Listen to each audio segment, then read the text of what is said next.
tonight's class is going to be about the 3 easy steps to succeed on your path to preparedness. Because it's the beginning of the year, I was thinking about New Year's resolutions.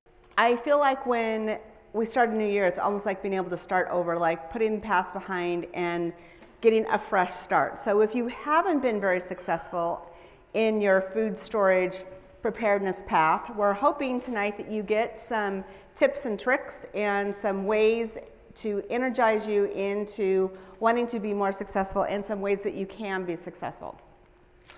All right, so I'm hoping that you want to get on or move on the path to preparedness. And it does not really matter if you're, the fast rabbit or if you're the slow tortoise, as long as that you are moving toward a goal, toward the finish line. That's the important part of it. Just keep moving one step at a time. And you can tell he's not really going that fast. Hopefully go a little faster than that, but. So tonight we're going to talk about the three steps. Step 1 is about everyday food storage. I never really thought about food storage as being everyday food storage until I started thinking about putting this class together. And really, everyday food storage is what we commonly, or I commonly refer to as the 90-day supply or the 3-month supply. Those are all part of your everyday food storage. And the idea is to buy 2 of whatever you're going to be making for dinner. Buy 2 of the products that you need. Things can go in the freezers, things can go on the shelf, things can go in the fridge, so that you'll have enough to eat one and then hopefully really enjoy it. You can tell this little child has totally enjoyed his from head to toe. It's kind of like my granddaughter these days, learning to feed herself. And the stuff that's shelf stable can go in your cupboard, and the stuff that needs to go in your freezer can go in your freezer. One of the things that's cool about using freezers as part of your 90-day supply is that you can do it in a lot of different ways. And next month we're going to be talking more about that. So why is having a 90-day supply so important? Well, number 1, we're human. We need food to be able to fuel our bodies, to keep us healthy, to keep us moving, and to keep us active. And because we're human, stuff happens. All kinds of stuff happens. And if you don't have a plan, if you fail to plan, then you plan to fail.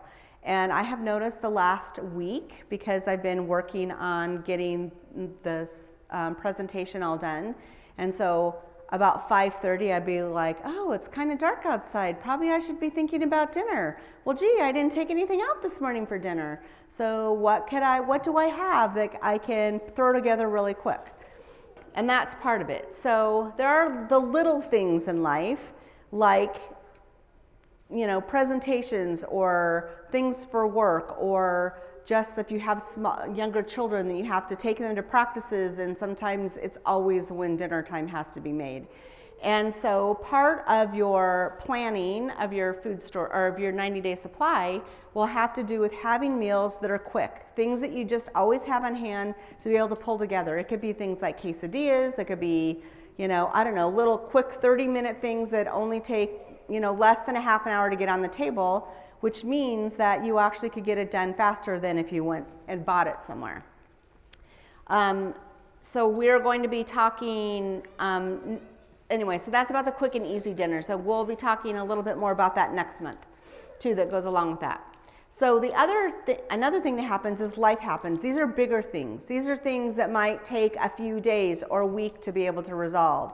And so when things happen, like kids getting sick, or sometimes when a child gets sick, then the rest of the family ends up getting sick, and it's a 1 or 2 week process.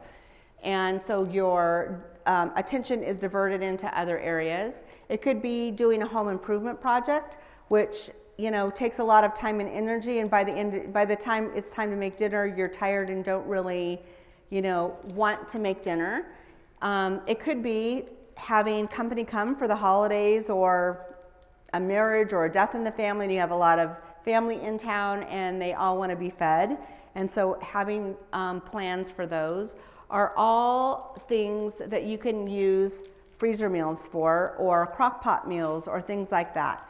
And because those are things that you can already have done that you can just warm up, and if you think about them in the morning or the night before, then you're able to just put them in.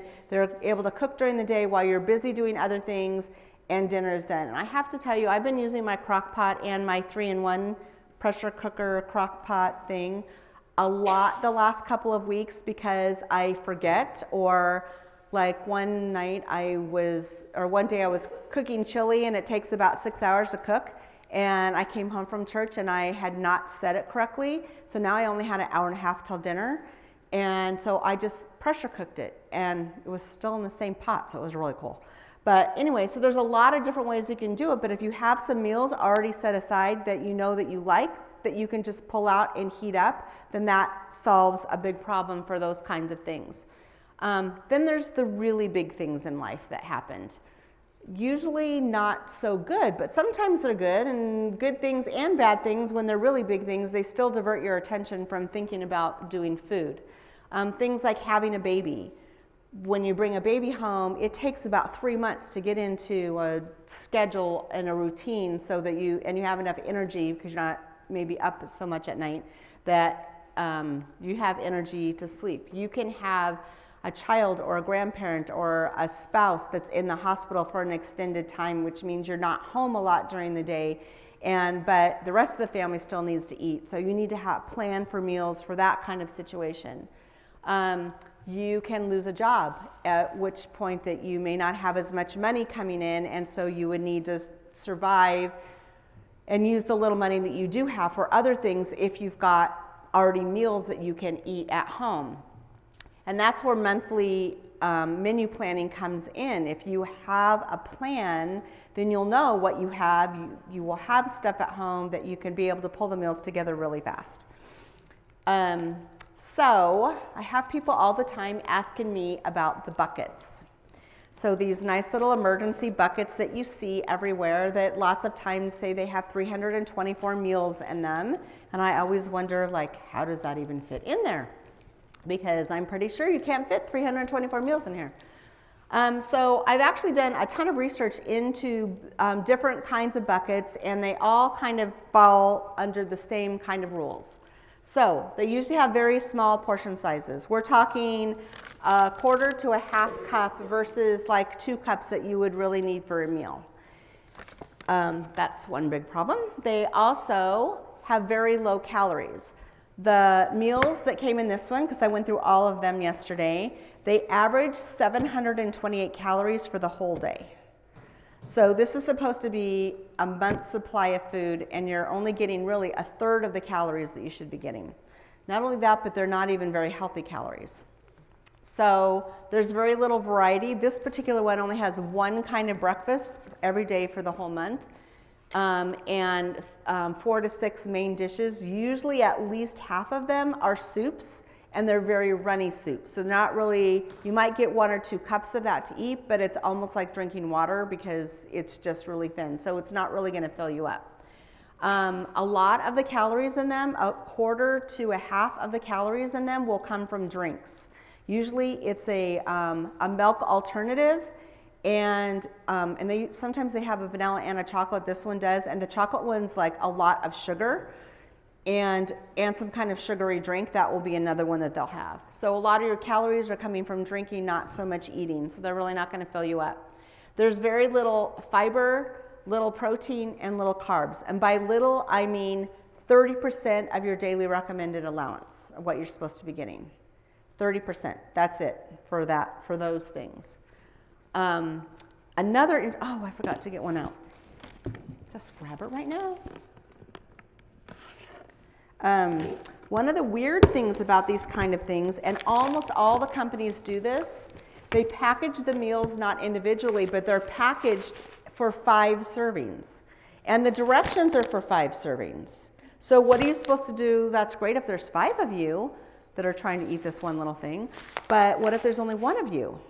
So, and because all the ingredients are in here, lots of times they're not all evenly distributed, so you're not going to get everything that you need. So that is, to me, another big problem. I don't know why they do. I'm assuming because it's cheaper to do it that way, but it's not very good. They're also not very good tasting. So this is a warning about the tasting table tonight. I picked out the rice and lentil meal that was in here, and we made that up for you to taste. And I had a couple people already taste it, and they said, "You're not taking this tonight, are you?" And I said, "Yes, because I want you to understand that the food that come in these kind of buckets are not very good." And a couple of the people wanted me to, like, well, just put some spices and stuff in it. I'm like, no, because that's not what you would be eating. You would be eating what's in here. So just, you might only want to take a little bite of it, but try it so that you can get an idea of the kind of food that come in here. They're usually very bland and, not that great. Okay. They will leave you, if this is all you're eating, you're going to be, after a week or two, and that's all you're eating, you're going to be tired and not have much energy and lose weight, which, doesn't hurt some of us, but might not be so good in an emergency kind of situation. So for that, these get thumbs down. All right. The only exception to this is if you have college students.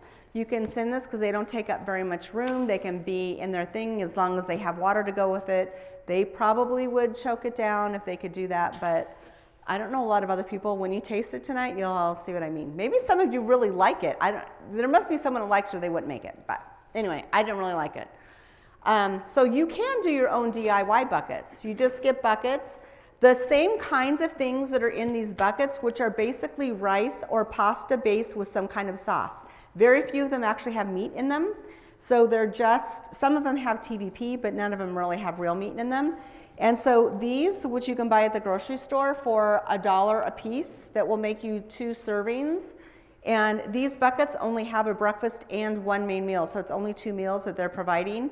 So that for $1, you can do those and do your own oatmeal or cream of wheat, which is basically what they have, and you'll have it for, like $40 instead of the $80 or $90 or $120 that they're charging for these. All right, you also can do your own, meals in a jar. We have talked about those before, where you can put, everything in a jar where you just are going to dump it in and add water. So that's another quick meal to be able to do. You can do freezer meals in 2 different ways. You can either, you can do these in different ways also. You can either put them in food saver kind of bags, or you can put them in Mylar bags. If you put them in Mylar bags with an oxygen absorber, they're going to store longer. One of the other things about these is they tell you that they will store for 20 years. But I can tell you by looking at the ingredients that they may store 5 years if they're stored in the house. But because of what they're made of and because it's a processed food, they're not really in, the Mylar is super thin. It's probably the cheapest kind of Mylar you can get. And I don't remember them having an oxygen absorber in there when I pulled it out. I don't remember seeing one. So I think it's just the food in there, so it's not going to store 20 years. And most things like that won't store that are put together. So don't fall for that. We don't want you to be like Mother Hubbard, who went to her empty cupboard. We want you to be able to have food to be able to feed your family. So the idea behind your 90-day is not to go out and buy it all at once, because then it all expires at one time, but to do it as you're doing your regular shopping, just buying extra stuff, buying 2, storing 1, using 1, and eventually that will build up until your cupboard is full and you have a 90-day supply. So, any questions on that? That's like the easiest part of the class today. Well, maybe not. Anyway, I love this idea because the 90-day supply, when I first heard about it, to me was so complicated to be able to do. So I love the idea of thinking about using my freezer as part of my 90-day supply, because most of those emergencies that we talked about today did not, in fact, I don't think any of them we talked about had to do with your electricity being out. So your freezer food is still all going to be good. Your refrigerator food is all still going to be good. So you can just plan your meals, quick meals, some meals, whatever, and just have a plan so that you can be able to feed your family every day and not have to go out and not have to worry about anything. Step 2 has to do with insurance. I know that seems like a weird thing to talk about in a food storage class. But when you buy a new car or get a new car, you get car insurance for your car. And when you buy a house, if you have a house, you have to have insurance for your house. In fact, your insurance company will let you know if you don't have it, that you need to get it. And why? Because things happen, unexpected things. Accidents happen that total out your car. Things happen to destroy or at least damage your house. And that insurance that you get for them is the in case kind of insurance, right? That's why we get insurance, in case something happens. We don't do it thinking, oh, I'm planning for my house to burn down, or I'm planning to get in an accident. None of us do that. We do it for the just in case. And that's how I think we should think about our long-term food storage. So we call long-term food storage a basic year supply or long-term food storage, but either way, it's storing things that store for a very long time. That, I think, is food insurance. So the thing about what is a basic food storage? So it's 400 pounds of assorted grains, whatever kinds you want. The more assortment you have, the more assortment you're going to have to cook with and eat. 60 pounds of beans, 60 pounds of some kind of sweetener, honey or sugar, 16 pounds of dry milk, and 8 pounds of salt. You're also going to be adding, just those things up there are over 2,200 calories a day for one person. Over 2,200 calories a day before you add in the oil. Oil will jump it up a lot because oil is really calorie packed. So oil can be any kind of oil that you want. Olive oil, vegetable oils, it can be shortening. I really like shortening. I have a lot of shortening in my food storage because Crisco shortening will store a long time. I'm using stuff that's 8 years old and it's still fine. It's not bad at all. So it stores a really long time, and so I really like that. You also can use butter as part of your food storage. It stores for a year in your freezer, especially if you buy it and put aluminum foil around it, so it'll stay more airtight. It'll store for a year and not have any problems. Peanut butter is also considered a fat, so that is a good thing to store. It also stores a long time. Most of my peanut butter is lasting 5 to 7 years before I have had any problems with it. And then, of course, yeast, baking powder, and baking soda so that you can make breads and pancakes and things like that with them. So that is a basic year supply. But I know a lot of you are thinking to yourself that does not sound very good. It sounds really, really boring. And so why would you buy it? I've had a lot of people say to me, I'm not going to buy a basic year supply because I would never eat it. The reasons why it's good is because it's shelf stable and hardy. It stores without electricity. Most of it will store for 20 to 30 years. And even in the heat, in the desert, it will store well. It contains over 2,200 calories. It's by far the cheapest way to store food. A year's supply is under $500 for a person for a year. And so I was telling somebody this the other day, and he said, you mean like for a month, right? And I said, no, I mean for a year. And I was surprised. I said, do you think that seems like a lot? He's like, no, I spend more on that and Mountain Dew in a year. So how is it that you can do food for a whole year for under $500? So when people think it seems expensive and they can't afford it, think about what you're already spending at the grocery store and realize you are buying a lot of stuff that's fresh and frozen that is a lot more expensive than what you're going to get at the Bishop Storehouse. So it is by far the cheapest way to store food. It takes up the least amount of space. It's about 20 cases of food, which can fit underneath a twin bed for one person. So you could even find room to store it in the house that way. And in the next class, we're going to be talking more about clever ways and creative ways to be able to store your food storage. You can just buy it and store it and forget it if you want to do that, because it does store for so long. So it's not something that has to be rotated all the time. However, it's better if you do, just because you're getting used to use it. And the foods that we're talking about are the building blocks for most meals. Most of our meals, unless you're eating really just a lot of meat, contain at least one of these kind of ingredients. And it's easy. It's like a no-brainer to get a year's supply. So a lot of people still are like, I just don't know how to do that. I don't know what to get. I don't know where to get it. I don't know how much of it to get. And so it just keeps them at a standstill. But we came up with a plan where you can build a basic year supply, have all, everything that's in it, that's in here, plus more, for about $10 a week. Now, $10 a week, doesn't that sound totally doable? So you're going to be getting in your emails the plan. And we compared it to Thrive and Emergency Essentials, because those are the two biggest food storage companies, and how much it would be if you bought it from them. So if you did all the stuff for a whole year, this is what you get each month. If you did it for a whole year, including the boxes, it would be $511 for a year's supply.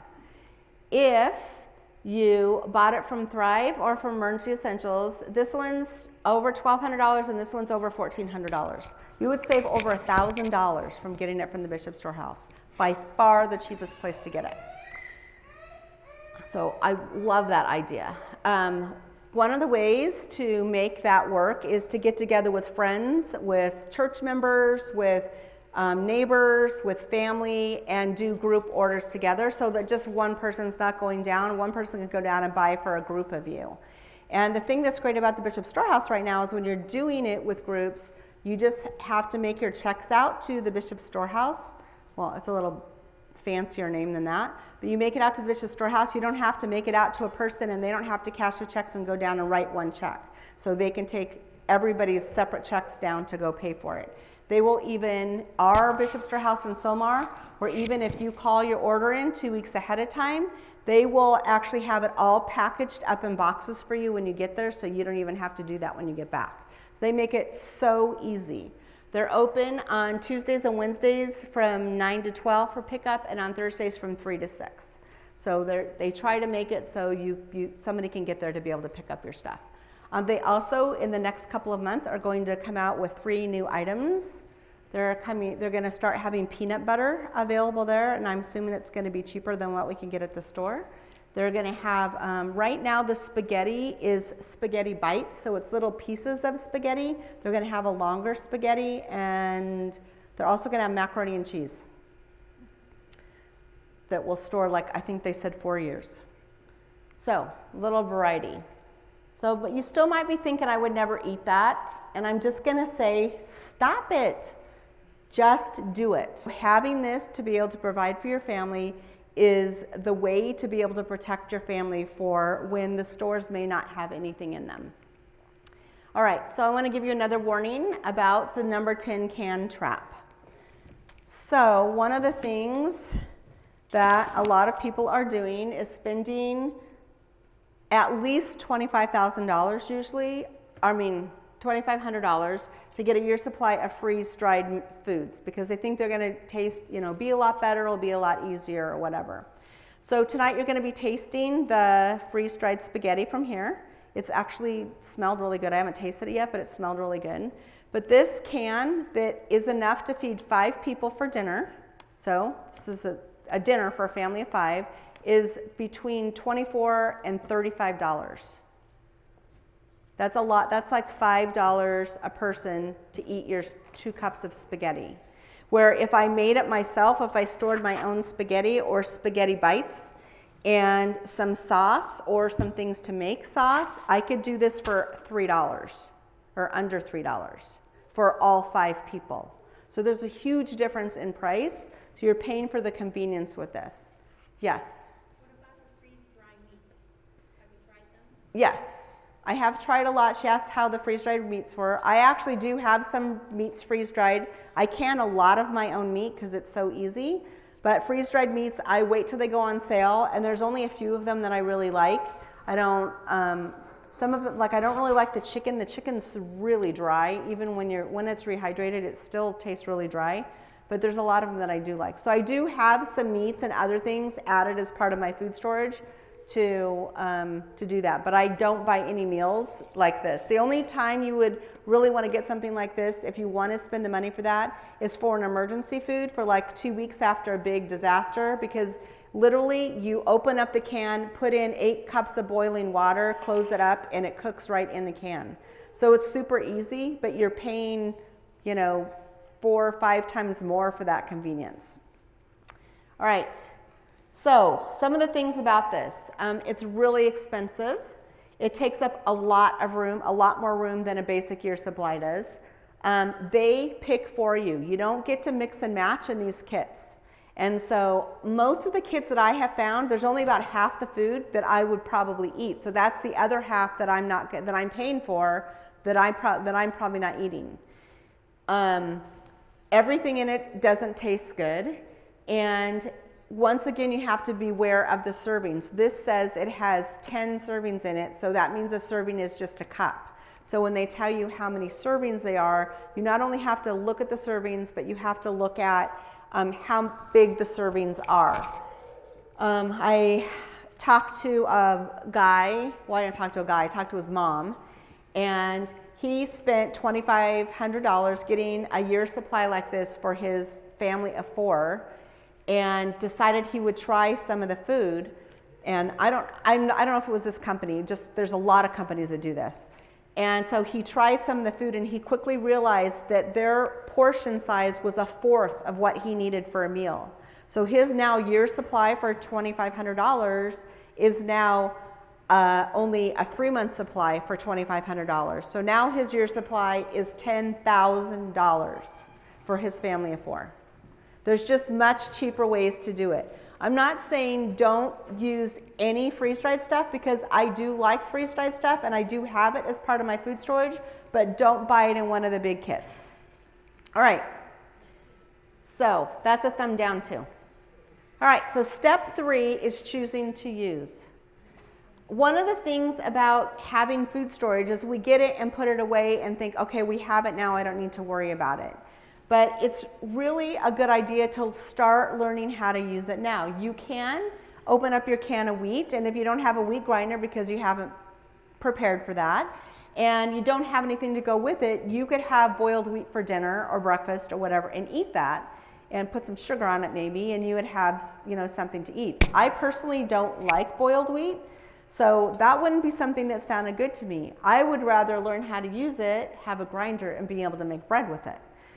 I could eat like bread every day of the week, or every meal of the day actually, because I really love bread, and there's a lot of different kinds of breads that you can make. And I think that there's a reason why the pioneers and the early settlers in the United States, and really anybody around the world, when they cook, bread is always, some kind of bread is a part of their meal, because it's a filler and it gives you carbs and energy. And that's what the bulk of our food storage is things like that you can use to make bread with. So there's lots of reasons to choose to use. It saves time and money when you get used to, when you start using this kind of stuff, especially if you have some of the other dehydrated stuff. I use my dehydrated onions and carrots and celery all the time, because I'm always throwing out my celery because I don't use it all before it goes bad. But I can use my dehydrated celery all the time, and it works just the same as my fresh. It makes healthy and delicious meals. It's faster to cook at home than it is to go out. It teaches you and your family skills. I mean, to be able to teach your kids, I'm now teaching my grandkids how to cook whenever I'm at their house. We do cooking together so that they are learning some of those skills. I did not do that so much with my kids, and I really regret doing that. It also gives you time to gather some, I call them cool tools. Like, this is a cool tool to me, which I got, I talked about it last month, but I bought this a couple months ago, and we're going to be talking about this next month. And cooking is really so easy that even a first grader can do it.